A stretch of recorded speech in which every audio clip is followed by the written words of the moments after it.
आप तमामी हाजरीन नाजरीन व सामीन का खैर मकदम है आपके अपने ही YouTube channel A to Z info पर।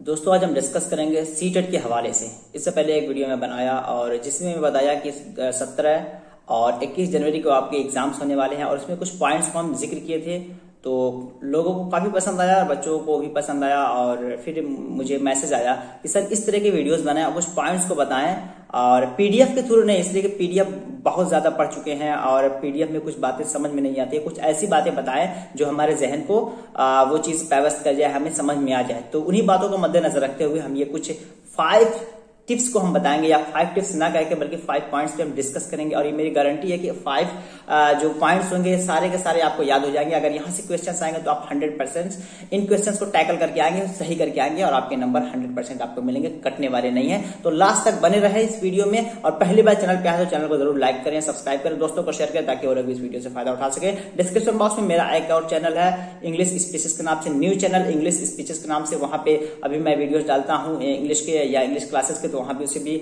आप लोग सब्सक्राइब करके अपडेट रहे ताकि वहां भी आपको इन्फॉर्मेशन मिलता रहे। चलिए स्टार्ट करते हैं।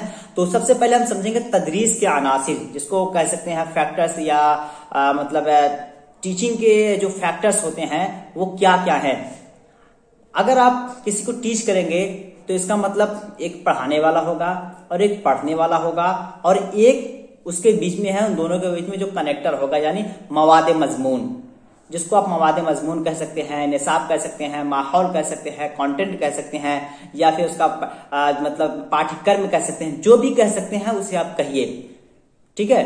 ट्राइपोलर इसको हम कह सकते हैं, मुसल्लस जाविया, तरीके तदरीस के मुसल्लस जाविया हैं। उसमें क्या होता है, एक होता है उस्ताद होता है, टीचर होता है, दूसरा एक तालिब इल्म होता है, तीसरे नंबर पे आप कुछ भी नाम उसे दे सकते हैं, निसाब नाम दे सकते हैं या फिर उसको माहौल नाम दे सकते हैं। और इसमें उस्ताद जो होता है अपने आप में एक तरह का रहनुमा का काम करता है। क्या काम करता है? उस्ताद रहनुमा का काम करता है, फैसिलिटेटर का काम करता है, सहायक कर्ता एक तरह का होता है। और इसमें वो आपका जो होता है इंडिपेंडेंट होता है। ये ध्यान रखिएगा, ये भी क्वेश्चन बनता है। जितनी भी चीजें मैं बता रहा हूं आप कोशिश कीजिए उसको नोट करते जाएं।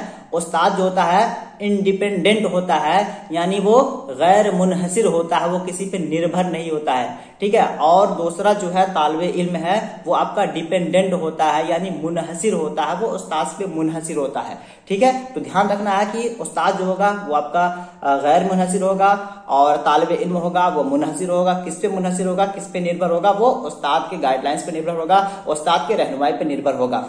और तीसरा जो फैक्टर इसका होता है वो आपका है निसाब, वो आपका क्या है? कंटेंट, वो आपका क्या है? एनवायरमेंट, यानी जो बच्चों को दिया जा रहा है, जो तालीम बच्चों को दी जा रही है, तो उसमें जाहिर सी बात कुछ मवाद होगा, कुछ बातें टीचर बोलेगा, जो बच्चा जिसको कैप्चर करेगा, जिसको सुनेगा या समझेगा, जहन में बैठाएगा, वो आपका मवाद कहलाएगा। तो ट्रायंगल होता है या मुसल्लस जाविया होता है तदरीस के लिए, ये याद रखें। और कौन मुनहसिर है, कौन गैर मुनहसिर है, कौन मतलब डिपेंडेंट है, कौन इंडिपेंडेंट है, इसको भी आप ध्यान रखें। तो पहला पॉइंट तो ये हुआ।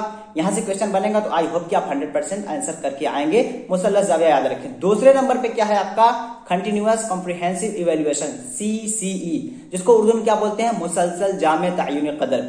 इसका इस्तेमाल कहाँ होता है? मैं सिर्फ इसको उर्दू से जोड़ के नहीं बताना चाहूंगा, क्योंकि मेरा ये वीडियो है उर्दू जबान के, जो बच्चे उर्दू जबान ऑप्ट किए हैं सीटेट में और उन्हें यहाँ से क्वेश्चंस बनेंगे। चूंकि मैं उर्दू में बोलने की वजह यही है ताकि आप वहां पे उर्दू के जो इस्तिलाहात आएंगे, टर्म्स आएंगे वहां पे, उसे आप आसानी से समझ पाए। तो याद रखें CCE हो सकता है वहां पे ना दे, उर्दू में देगा मुसलसल जामे तायुन कदर, तो इसे याद रखें। CCE का ये एक तरह का मुखल्लस है, एक तरह का खुलासा है और उसका ये तर्जमा है। इसमें होता क्या है? इसमें आप देखते होंगे कि बहुत सारे स्कूल्स में तो इसको अप्लाई नहीं किया जाता है, लेकिन बहुत सारी जगहों पे आपको देखने को मिलता होगा। आप जब टीचिंग प्रैक्टिस किए होंगे वहां पे भी देखने को मिला होगा कि बच्चों का जो होता है वीकली टेस्ट होता है। टेस्ट होने के बाद जो नतीजा निकल के आता है, प्रीवियस रिकॉर्ड्स उसको मैच करते हैं, देखने के बाद फिर हम देखते हैं कि बच्चा कितना पिछले बार उसका क्या परफॉर्मेंस था और अब क्या परफॉर्मेंस है, एक तरह का उसमें कंपेरिजन करते हैं। तो एक तरह का ये बच्चों के अंदर तायुन कदर करने की कोशिश की जाती है, बच्चों को ये मापा जाता है कि बच्चे के अंदर कुछ तरक्की आ रही है या नहीं।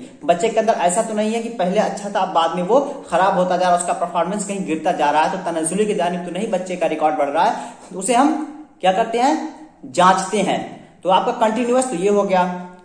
और आपका कॉम्प्रिहेंसिव का मतलब क्या होता है? कॉम्प्रिहेंसिव का मतलब होता है ऐसा नहीं किसी बच्चे के इल्म का जायजा लिया जाए कि बच्चा कितना सीखा, अच्छे परफॉर्म कर रहा है कि नहीं, बल्कि साथ ही साथ ये भी जांचने की जरूरत होती है कि बच्चे का फिजिकल ग्रोथ हो रहा है कि नहीं, बच्चे का मेंटल ग्रोथ हो रहा है कि नहीं, एजुकेशनल ग्रोथ हो रहा है कि नहीं। ये सारी चीजों को जायजा लिया जाता है आपका सीसीई में। तो बच्चों के जहनी नशोनुमा, ठीक है, जिस्मानी नशोनुमा, इल्मी नशोनुमा, इन सभी चीजों का जायजा लिया जाता है। और इवेल्युएशन क्या होता है? जरूरी नहीं है कि इवेल्युएशन के लिए बच्चों को आप सिर्फ एक पेपर पे उसको नाम लिखने के लिए या उन्होंने जो पढ़ा टेस्ट लेके उसके जरिए हम करें, बल्कि ओवरऑल एक तरह का ऑब्जर्वेशन के जरिए भी आप कर सकते हैं, यानी मुशाहिदा के जरिए भी बच्चों का आप एक तरह का इवेल्युएशन कर सकते हैं, या फिर कॉपी पेन के जरिए भी उसका इवेल्युएशन कर सकते हैं, या उनके परफॉर्मेंस से भी इवेल्युएशन कर सकते हैं। बिल्कुल एक बच्चा जो होता है ना, अपने टीचर के मुशाहिदे के अंदर चलते रहता है। एक टीचर की जिम्मेदारी है कि बच्चे को हमेशा वो मुशाहिदा करता रहे और उसके अंदर परिवर्तन लाने की, उसके अंदर एक तरह की मुस्बत तब्दीली लाने की कोशिश करता रहे। ये टीचर की जिम्मेदारी होती है, तब जाके आपका सीसीई कहीं मुकम्मल होता है। कंटिन्यूअस कॉम्प्रिहेंसिव इवैल्यूएशन का ये मतलब है। तो ये बिल्कुल जरूरी है। अगर पूछ लिया जाए सवाल में क्या कंटिन्यूअस कॉम्प्रिहेंसिव इवैल्यूएशन तदरीस में होना चाहिए कि नहीं, बिल्कुल होना चाहिए। इससे क्या होता है, बच्चों का कहीं ना कहीं डेवलपमेंट होता है, बच्चों का कहीं ना कहीं आपका नशोनुमा होता है, ग्रोथ होता है, क्योंकि ओवरऑल हमाजहत नशोनुमा पे ये काम करता है। तो बिल्कुल ये 100% होना चाहिए। इस पे आप बिल्कुल सही का टिक मार के आएंगे। और तीसरे नंबर पे हम बात करेंगे माइक्रो टीचिंग, मैक्रो टीचिंग। दोनों को बिल्कुल बहुत ही ध्यान से समझिएगा।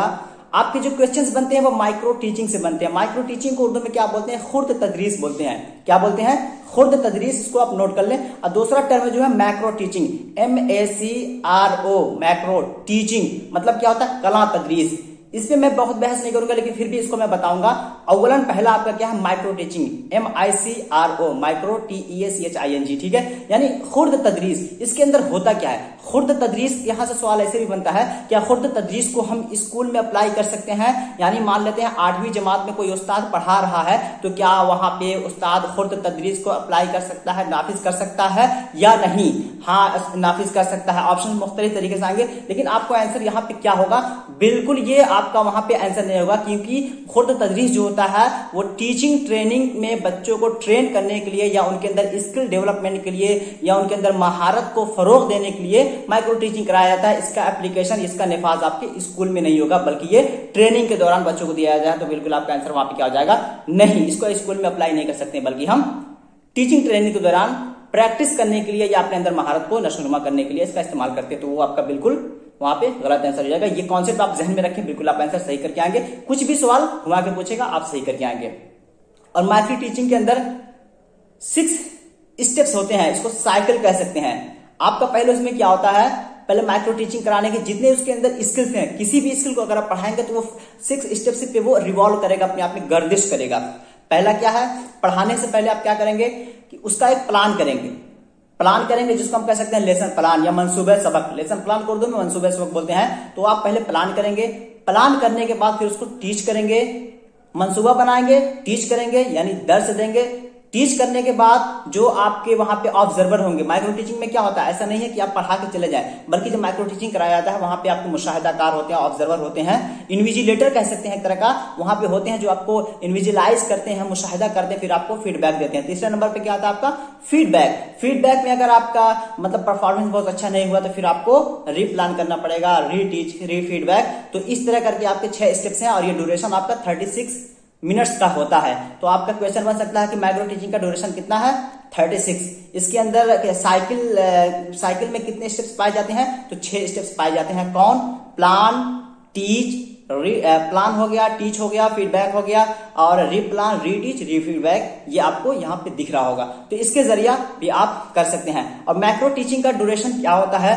इसको हम कह सकते हैं जब आप जब स्कूल में जाके आप टीचिंग प्रैक्टिस किए होंगे तो आपको जो जिस क्लास में भेजा जाता है, तो अमूमन इसका जो मुतय्यना मुद्दत होता है या कह सकते हैं पीरियड टाइम होता है, ये 40 मिनट्स का होता है। तो इससे बहुत ज्यादा क्वेश्चन यहाँ से नहीं बनता। माइक्रो टीचिंग के अंदर एक टेक्निकल टर्म्स है और ये आपके ट्रेनिंग कोर्स से मुताल्लिक है, तो इस वजह से यहाँ से क्वेश्चन बनता है। तो आई होप कि अगर माइक्रो टीचिंग से जितने भी क्वेश्चन आएंगे कॉन्सेप्चुअल या कह सकते हैं कि तसव्वुराती बुनियाद पे, आप बिल्कुल उसका सही आंसर करके आएंगे। चलिए अगला देखते हैं। दूसरा हमारा यहाँ पे चौथे नंबर पे जो आएगा वो है आपका एक थॉट एंड लैंग्वेज। यहाँ पे चूंकि जबान के हवाले से हम बात कर रहे हैं, तो जबान के हवाले से हमें यह भी समझने की जरूरत है कि बच्चों के अंदर बच्चा जब किसी चीज को लर्न करता है या एक्वाइज करता है, किसी चीज को आमोजिश करता है या इक्तिसाब करता है, तो पहले क्या सीखता है? बच्चे के अंदर पहले जबान आती है या सोच आती है? इसमें तनाजो है, कॉन्फ्लिक्ट है, कंट्रोवर्सी है, जो भी विवाद वगैरह कहना चाहिए आप कह सकते हैं। किसके अंदर, किन किन के बीच में? नॉम चॉम्स्की के बीच में और आपका वाइगॉट्स्की के बीच में। नॉम चॉम्स्की का कहना क्या है इसमें कि बच्चे के अंदर, वाइगॉट्स्की के अंदर और पियाजे के अंदर, दो के बीच में यहाँ पे तनाजो है। और पियाजे का क्या कहना है कि बच्चे के अंदर पहले सोच डेवलप होता है, यानी एक तरह का कह सकते हैं थॉट जो है वो डेवलप होता है। थॉट के बाद बच्चा जो है जबान सीखता है। मतलब first thought comes then language, मतलब बच्चे के अंदर पहले क्या होता है? सोच आती है, फिर उसके जरिए वो जबान सीखता है। लेकिन वाइगॉट्स्की के हवाले से अगर देखें तो बिल्कुल इसका बरअक्स है। वाइगॉट्स्की का क्या कहना है कि बच्चे के अंदर पहले जबान बच्चा सीखता है, उसके जरिए वो सोच को डेवलप कर पाता है, अपनी सोच को नशोनुमा कर पाता है। तो ये सवाल अगर बने किसके नजदीक बच्चा पहले सोच को डेवलप करता है, तो सोच के हवाले से आए तो पियाजे का नाम आएगा, और जबान के हवाले से आए तो वाइगॉट्स्की का नाम आएगा। ठीक है, तो ये कॉन्सेप्ट आप याद रखें कि कोई जबान से मुतालिक है तो यहां से एक तरह का तनाजो का क्वेश्चन बन सकता है। कॉन्फ्लिक्ट का मतलब क्या होता है? तनाजो, जिसको उर्दू में बोलते हैं। और लास्ट देखेंगे, और ये लास्ट होगा लेकिन बहुत ही इंपॉर्टेंट है, एक तरह का कह सकते हैं कि फैक्टर बेस का है, कॉन्सेप्ट बेस का ये क्वेश्चन होगा। अगर कहीं क्वेश्चन आपको ये देखने को मिले, जबान सिखाने के लिए बच्चे को किस विधि को अपनाने के लिए बोलेंगे। अगर एक मौल्लिम बच्चों को जबान सिखाना चाहता है तो क्या मौल्लिम बच्चों को जबान सिखाने के कवायद को याद करवाएगा? जहां पे याद करवाना आ जाए, रटवाना आ जाए, जबान के अगर कवायद के मुताबिक चलने की बात आ जाए, वहां पे वो आंसर आपका नहीं होगा। बल्कि एक लफ्ज आप याद रखें, रोजमर्रा जिंदगी से जोड़कर, डेली रूटीन लाइफ से जोड़कर, दैनिक जीवन से उस वाक्य को या उस भाषा का अर्जन वो करेगा। तो इस तरह का टर्म जहां मिले वो आपका बिल्कुल 100% आंसर होगा। क्योंकि असर हाजिर में प्रेजेंट टाइम में जो एजुकेशन सिस्टम है बच्चे को रोट मेमोरी पे काम करने से मना करता है, लिहाजा बच्चे को रोजमर्रा जिंदगी से जोड़कर तालीम देने की जरूरत है। तो ये वीडियो आपको कैसा लगा जरूर बताएं कमेंट बॉक्स में। और आप अगर चाह रहे हैं कि और इस तरह के वीडियोस कॉन्सेप्ट बेस के 5 स्टेप्स बताया हूं, ये 10 से 12 मिनट में आपको बिल्कुल 100% क्लियर हो गया होगा। और यहां से क्वेश्चन बनेगा, क्योंकि अगर इस पे वीडियो बनाया जाए तो 1 घंटा 2 घंटा का बनेगा, लेकिन मैं समराइज करके बता दिया हूं, सारी चीज को आपको लिख के भी दिखा दिया हूं। और जो मेरा नेक्स्ट चैनल है उसे भी आप सब्सक्राइब करें, और हमारे ऑनलाइन इंग्लिश क्लासेस भी चल रही है, जो लोग इंटरेस्टेड है वो ज्वाइन कर सकते हैं, क्योंकि इंग्लिश आज के दौर में एक इंटरनेशनल लैंग्वेज है और इसके जरिए आप अपने अंदर नशोनुमा कर सकते हैं, अपनी पर्सनालिटी को डेवलप कर सकते हैं। तो वीडियो को लाइक सब्सक्राइब करके जाएं और कमेंट जरूर करिए वीडियो कैसा लगा, ताकि फिर नेक्स्ट वीडियो भी हम बनाए उसमें कुछ वक्त जो बचे हैं उसको आप यूटिलाइज करें। आपके पास